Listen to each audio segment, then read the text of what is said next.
Bonsoir à tous, bienvenue dans le grand JT du soir de France Télévisions. Voici les titres du 23h.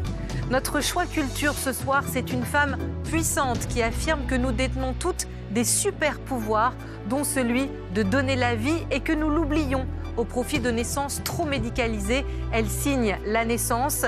Découvrez vos super pouvoirs, une super BD qu'on feuillette ensemble à la fin de ce JT.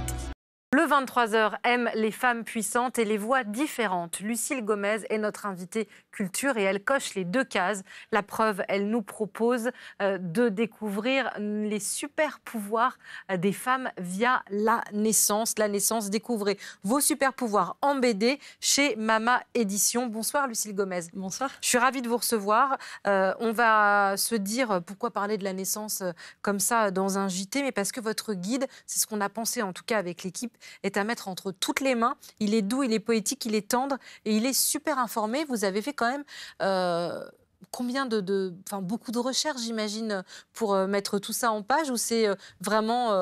parce que c'est comme un petit livre de science parfois, oui, sur les hormones, l'utérus, ce qui se met en place comme processus quand on va accoucher, tout ça dans le but de rassurer les femmes. Oui, il y a une partie un peu de vulgarisation scientifique. La base, au départ, c'est vraiment quand je suis tombée enceinte et que j'ai eu la chance de rencontrer une sage-femme qui m'a transmis beaucoup de choses sur la physiologie de l'accouchement.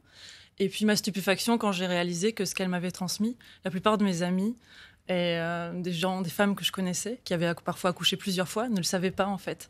Je me suis dit, c'est pas possible qu'elles ne le sachent pas. Quand on le sait, c'est beaucoup plus rassurant en fait d'aller accoucher que quand on ne le sait pas.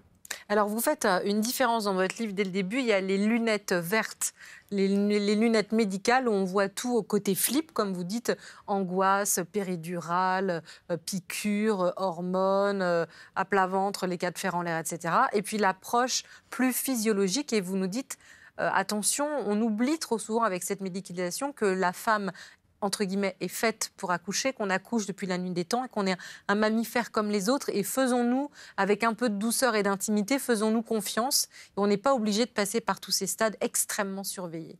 C'est-à-dire qu'on met au centre de l'accouchement souvent le médical, au lieu de mettre au centre de l'accouchement la femme qui accouche et son bébé.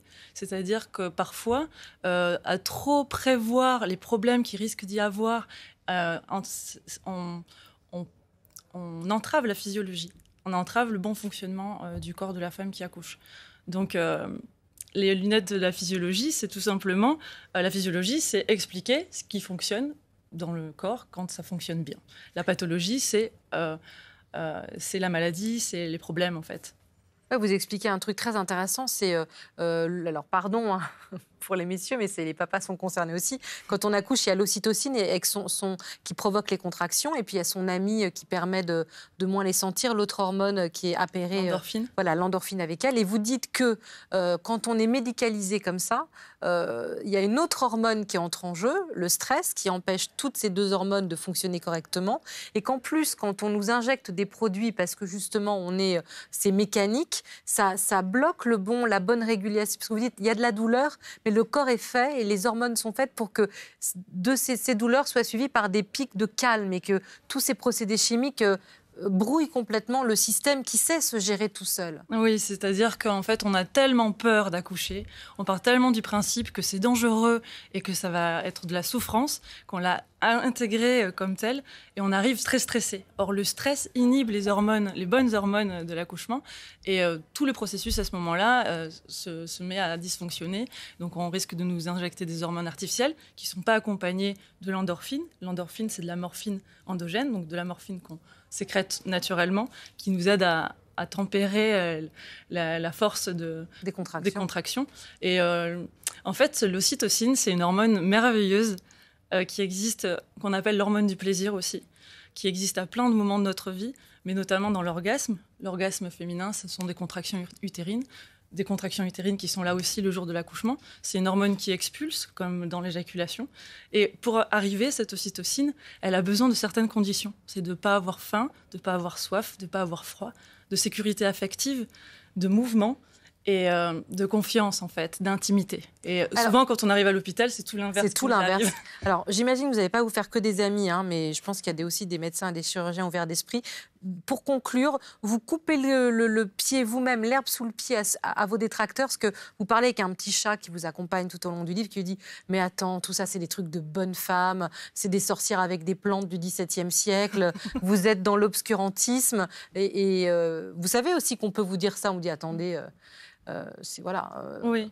On n'est pas accouché toute seule chez soi, c'est dangereux en fait. » C'est pour ça que j'ai mis beaucoup de temps à faire le livre, pas tant à le décrire. Il y a beaucoup d'humour, hein, c'est très drôle. Que à vraiment me renseigner longuement sur la physiologie tout simplement, parce que je me disais, c'est pas possible que ce que j'apprends, les équipes médicales ne le prennent pas plus en compte. Alors, selon les établissements, selon les équipes... Et puis les pays, vous dites, il y a des pays aussi où c'est bien plus intégré que dans les mœurs que chez nous. Oui, voilà, c'est-à-dire qu'on ne se rend pas compte à quel point la vision qu'on a de l'accouchement est culturelle et qu'il suffit d'aller aux Pays-Bas, par exemple, pour qu'on accouche, ce soit pas rare d'accoucher chez soi, à domicile. Donc, on va nous dire, oui, mais c'est un tout petit territoire, donc on est toujours près d'un hôpital. Oui, mais au Canada, les femmes aussi peuvent accoucher à domicile, alors que c'est un très grand territoire. Donc, tout ça, c'est vraiment aussi culturel. Bon. Merci beaucoup, Lucile Gomez. Votre BD nous redit tout ça avec le sourire et vraiment, on la promeut parce que vous nous rappelez qu'il y a un choix qui existe. Ce n'est pas pour décrier l'hôpital et les cliniques qui sont formidables, mais qu'on peut avoir le choix et que souvent, ce choix n'est pas explicitement présenté aux femmes, en tout cas en France. Merci beaucoup de nous avoir accompagnés pour la fin de ce 23h. Merci à vous de votre fidélité.